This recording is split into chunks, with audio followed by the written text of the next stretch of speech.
বিটকয়েনের 4 ঘন্টার চার্ট অনুযায়ী তৈরি হয়েছে ব্রেকআউটের পরিস্থিতি এবং তার সাথে যদি আমরা চলে আসি একটুখানি ডেইলি চার্টে, তাহলে এখানেও আপনারা দেখতে পাবেন যে ডেইলি চার্টের 100 মুভিং অ্যাভারেজকে ওপেন করে দিলে প্রাইস আবারও 100 ডেইলি মুভিং অ্যাভারেজের উপরে উঠে আসার চেষ্টা করছে, যেটা একখানা পজিটিভ ব্যাপার। সেই সাথেই বিটকয়েনের ভ্যালিউ ডেজ ডিস্ট্রয়েড চার্ট অনুযায়ী কিন্তু পরবর্তীকালে একটা বাই জোন আসতে পারে, সেই সম্পর্কে বলবো। এবং 2025 সালের বিটকয়েনের অ্যাডাপ্টেশন রিপোর্ট কি তথ্য তুলে ধরছে, গ্লোবাল অ্যাডাপ্টেশন কত হতে পারে আর গ্লোবাল ক্রিপ্টো মার্কেট কোথায় গিয়ে দাঁড়াতে পারে সেই সম্পর্কে বলবো। তো কারেন্ট মার্কেট কন্ডিশন সম্পর্কে অবশ্যই আজকে ভিডিওটাকে আপনারা জানতে পারবেন এবং সেই অনুযায়ী আপনারা পরবর্তীকালে আপনাদের ট্রেডগুলোকে রেগুলেট করতে পারবেন। আর 5ই সেপ্টেম্বর অর্থাৎ আজকে এবং তার পরবর্তীকালে বিটকয়েনের ব্রেকআউট হলে কত জোনের ওপরে হতে হবে এবং কি করে সেটাকে আপনারা বুঝতে পারবেন, ডিটারমাইন করবেন কি করে এবং সেই অনুযায়ী কি ধরনের কয়েনের মধ্যে আপনারা ট্রেড নেবেন, এই সকল গাইডেন্স কিন্তু আজকের একটা ভিডিওর মধ্যে কভার করা হবে। তো অবশ্যই কমপ্লিট ভিডিওটিকে দেখুন, একটু স্কিপ করবেন না।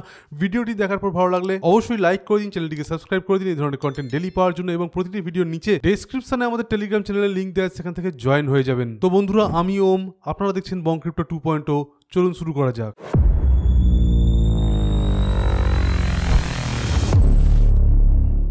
ভিডিও স্টার্টিংয়ে ইম্পর্টেন্ট একটা data, value days destroyed exactly কি এবং কি করে কাজ করে। তো এর আগে বিভিন্ন ভিডিওতে আপনারা হয়তো শুনেছেন আমি বলছি আপনাদেরকে সিডিডি অর্থাৎ কয়েন ডেজ ডিস্ট্রয়েড, তেমনি ভ্যালু ডেজ ডিস্ট্রয়েড হচ্ছে এমন একখানা ডাটা যেখানে লং টার্ম হোল্ডাররা কত দিন ধরে কয়েনটাকে হোল্ড করছে এবং সেই অনুযায়ী বিভিন্ন সেলিং প্রেসার আর বাইং প্রেসার কোথায় কতটা দেখা গেল, অর্থাৎ কোন প্রাইসে কত সময়ের জন্য সেলিং প্রেসার হাই দেখা গেল অথবা কোন প্রাইসে কত সময়ের জন্য বাইং প্রেসার হাই দেখা গেল, সেটার উপর বেস করে কিন্তু এই ভ্যালু ডেজ ডিস্ট্রয়েডটাকে আনা হয়েছে। এবং এখানে একটা ক্রিটিক্যাল জোন আপনারা দেখতে পাচ্ছেন, যে জায়গা থেকে বিটকয়েন এর আগে একবার ফল করেছিল এই 2025 সালের জানুয়ারি মাস থেকে, এবং সেটা হচ্ছে 2.4। এই 2.4 এর ইম্পর্টেন্ট একখানা রেজিস্ট্যান্স আছে, যেখানে কিন্তু আমরা দেখতে পাই পরবর্তীকালে বিটকয়েন আবারও একটা ক্রিটিক্যাল জোন বানায় এবং সেখান থেকে ড্রপ করে। এই মুহূর্তে এই ভ্যালু ডেজ ডিস্ট্রয়েড চার্টের একখানা ইম্পর্টেন্ট সাপোর্টের কাছাকাছি প্রাইস চলে এসেছে, যেটা অনুযায়ী পরবর্তীকালে কিন্তু প্রাইস একটা ইম্পর্টেন্ট সাপোর্ট লেভেল বা একটা সাইড ওয়াইজ মুভমেন্ট কন্ডিশন বানানোর পর বাড়তে পারে, অর্থাৎ বিটকয়েনের প্রাইস কিন্তু ব্রেকআউট নেওয়ার একটা পরিস্থিতি রাখে। এবার চলে আসছি আমরা বিটকয়েনের চার্টে। ফার্স্টে অ্যানালিসিসটা আমরা ডেটা ওয়াইজ দেওয়ার চেষ্টা করলাম, এবার আমরা একটু চার্ট ওয়াইজ দেওয়ার চেষ্টা করব। দেখতেই পাচ্ছেন বিটকয়েনের 4 আওয়ারের চার্ট অনুযায়ী কিন্তু এখানে একটা স্লাইড বুলিশ চার্ট প্যাটার্ন তৈরি হয়েছে, যেখান থেকে আমরা ব্রেকআউট দেখতে পাচ্ছি। একটা ক্লোজেস্ট রেজিস্ট্যান্স আছে এখানে $1,13,000 একটু ওপরে, যার ওপরে কিন্তু বিটকয়েন উঠে এলে এবং যদি 4 আওয়ারে একখানা ক্যান্ডেল আমরা এখানে ক্লোজিং দেখতে পাই, তাহলে চান্স থাকবে $1,16,000 অবধি কিন্তু এখানে প্রাইসের পাম্প হওয়ার, যার উপর বেস করে বিভিন্ন কয়েন আপনারা ট্রেডও নিতে পারেন। অলরেডি আজকের ডেটের টপ 100 কয়েন কিন্তু পারফর্ম করছে পজিটিভলি, যার মধ্যে এম যে কয়েনটা আছে সেই কয়েনটা কিন্তু অলরেডি টপ গেনার লিস্টের মধ্যে চলে এসছে। এইবার যদি আমরা একটুখানি চলে আসি ডেলি চার্টে, তাহলে একটা ইম্পর্টেন্ট চার্ট আপনাদেরকে দেখাচ্ছি এই মুহূর্তে। এর আগেও কিন্তু আপনারা জানেন যে $1,12,000 কাছাকাছি ইম্পর্টেন্ট সাপোর্ট ছিল, যেখান থেকে প্রাইস একবার বাউন্স করেছিল, পরবর্তীকালে প্রাইস ব্রেকডাউন হয়ে যায়। ব্রেকডাউন যখন হয় তখন $1,10,000 সাপোর্টকে কিন্তু আমরা ব্রেক করে নিচের দিকে আসতে দেখি। এই মুহূর্তে প্রাইস যে প্যাটার্নটা বানাচ্ছে এটা কিন্তু একটা স্লাইড কাপ অ্যান্ড হ্যান্ডেল টাইপের আপনারা দেখতেই পাচ্ছেন এখানে তৈরি হচ্ছে, যেটা কিন্তু পরবর্তীকালে কন্টিনিউ করার সুযোগ রাখে। এবং যেহেতু 100 ডেইলি মুভিং অ্যাভারেজের ওপরে এই মুহূর্তে প্রাইস উঠে আসছে, সুতরাং চান্স থাকবে পরবর্তীকালে প্রাইসের আরো আপ ট্রেন্ড হওয়ার। সেই সাথে বেশ কিছু পজিটিভ নিউজ আমরা বিটকয়েন নিয়ে এই মুহূর্তে দেখতে পাচ্ছি, যার মধ্যে one of the biggest news হচ্ছে public companies with bitcoin holdings. তো আপনারা দেখতেই পাচ্ছেন যে বিটকয়েন ট্রেজারি কোম্পানিজ গুলোকে বাদ দিয়ে বিটকয়েন ট্রেজারি কোম্পানিজ গুলোকে বাদ দিয়েও বেশ কিছু বড় technology, energy and finance based company already crypto এবং স্পেসিফিক্যালি বিটকয়েনের মধ্যে ইনভেস্ট করেছে। এই সংক্রান্ত রিভার বিজনেসের কিন্তু অলরেডি একটা ডাটা প্রকাশিত হয়েছে, যেখানে আমরা দেখতে পাচ্ছি যে সবচেয়ে বেশি রিয়েল এস্টেট ওনার্সরাই কিন্তু বিটকয়েনের দিকে আসছে এবং বিটকয়েন নর্মালি তারাই কেনে যারা কিন্তু লং টার্মের কথা ভেবে কিনছে। শর্ট টার্মের এখানে যে ছোট ছোট মুভমেন্ট গুলো হয় সেগুলো হয়তো খুব বড় একখানা ফ্যাক্টর তৈরি করে না, কিন্তু অ্যাভারেজ গ্রোথ পার্সেন্টেজ অনুযায়ী এখনো অবধি কিন্তু বিটকয়েন মার্কেটে গোল্ডের থেকে বেটার ইনভেস্টমেন্টের একটা সুযোগ এনে দিচ্ছে, যেখানে bigger pump in upcoming market situations তৈরি হচ্ছে। এবার আমরা একটুখানি চলে আসছি বিটকয়েনের ডমিনেন্সের চার্টে, এবং বিটকয়েনের ডমিনেন্সের ডেইলি চার্টে এলে আপনারা দেখতে পাচ্ছেন ডমিনেন্স সাইড ওয়াইজ যাচ্ছে। এই যে কন্ডিশনটা তাৎক্ষণিকভাবে তৈরি হয়েছে, এই সিমিলার কন্ডিশনের আগেও তৈরি হয়েছিল, তারপর কিন্তু ডমিনেন্সেও ব্রেকডাউন হয়ে গেছিল। তো আবারও কিন্তু আমরা মনে করছি ডমিনেন্স ব্রেকডাউন করতে পারে ফর লং টার্ম, এবং যদি আপনারা ডমিনেন্সের উইকলি চার্টেও চলে আসেন তাহলে একদম ক্লিয়ারলি আপনারা দেখতে পাচ্ছেন ডমিনেন্স কিন্তু এখানে কোনো প্রপার সাপোর্ট পাচ্ছে না।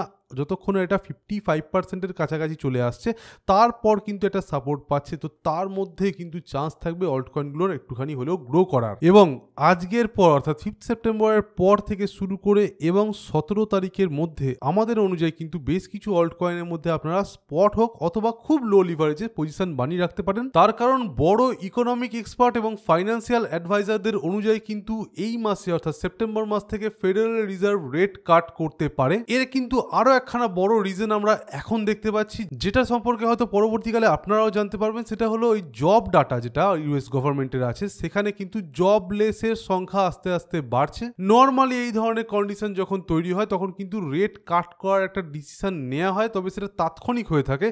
এইবারে যেহেতু আমরা কোর ইনফ্লেশনের মধ্যে স্লাইড ড্রপ দেখতে পেয়েছি প্রিভিয়াস বছরের তুলনায় 2025 সালে, সেই জন্য কিন্তু 2025-এর সেপ্টেম্বর থেকে আস্তে আস্তে রেট কাট করার একটা সুযোগ তৈরি হয়ে যাচ্ছে। ফেডারেল রিজার্ভ কিন্তু এই ধরনের ডিসিশন নিতে স্টার্ট করতে পারে, এবং সেটি যদি হয় তাহলে কিন্তু আমরা সাডেন চেঞ্জ দেখতে পেতে পারি ক্রিপ্টো মার্কেট এবং স্টক মার্কেটের মধ্যে, যার ফলে 25 থেকে শুরু করে 26-এর মিডিল অবধি কিন্তু আমরা অল্ট কয়েন এবং ক্রিপ্টোকারেন্সি মার্কেটের মধ্যে ভালো রকমের একটা পাম্প দেখতে পেতে পারি। এবার এই সুযোগটাকে কাজে লাগাতে কি ধরনের কয়েন আপনার কেনা উচিত বলে আমরা মনে করছি, তাহলে আমরা আপনাদেরকে আবারও বলছি, we are not your financial advisers. Cryptocurrency মার্কেটে টাকা রাখা, বিশেষ করে লিভারেজ ট্রেডিং করা খুব একটা রিস্কি কাজ। তো অবশ্যই নিজেদের রিসার্চ করবেন, ক্যাপিটাল ফান্ডের দিকে নজর দেবেন এবং তার অল্প একটা অ্যামাউন্ট দিয়ে কিন্তু আপনারা ক্রিপ্টো মার্কেটে ট্রেড করবেন। আর যারা স্পটে হোল্ড করতে চাইছেন তারা অবশ্যই বাল্কে পারচেস করতে পারেন, তবে ভালো কয়েনই কিনুন। খারাপ কয়েন বা খুব ছোট মিম কয়েন্স বা সিট কয়েন কিন্তু আপনারা কিনবেন না। তো একটা এক্সাম্পল আপনাদেরকে দিয়ে দিচ্ছি, যেমন এখানে দেখতে পাচ্ছেন আপনারা অ্যাভাক্স কয়েনের চার্ট ওপেন করা আছে। অ্যাভাক্স কয়েন অনেক দিন যাবত একটা ইম্পর্টেন্ট লেভেল অফ রেজিস্ট্যান্স যেটা প্রায় $27 কাছাকাছি আছে, সেটাকে ব্রেক করে উঠতে পারছে না।